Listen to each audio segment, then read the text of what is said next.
Сәлем, асқабақ пен пигоди дайындаймыз. Жылы суға тұз, құрғақ сүт, ашытқы қосып араластырып, ұнды салып, қамыр илейміз. Аз ғана сұйық майды қосып, илеп, бетін жауып тындырып қоямыз. Етті майдалап төртбұрыштап турап аламыз.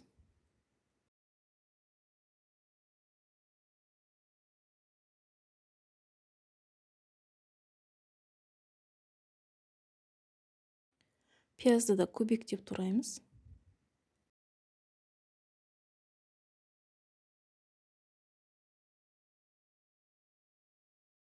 Асқабақтың қабығын ашып тураймыз, майдалап.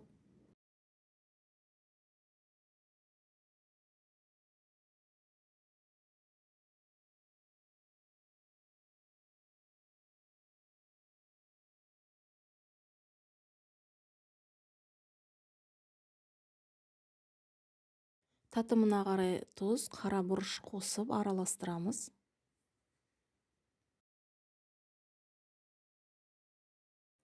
Ұн сеуіп, қамырды орташа жұқа етіп жайып,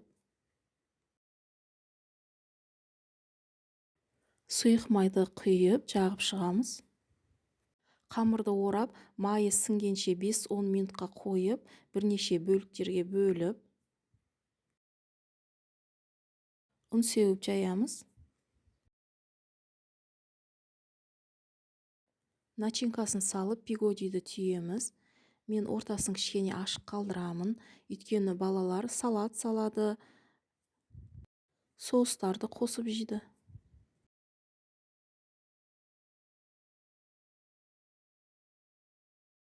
Пигодиді мантабаркаға салып, бетін жауып пісіріп аламыз.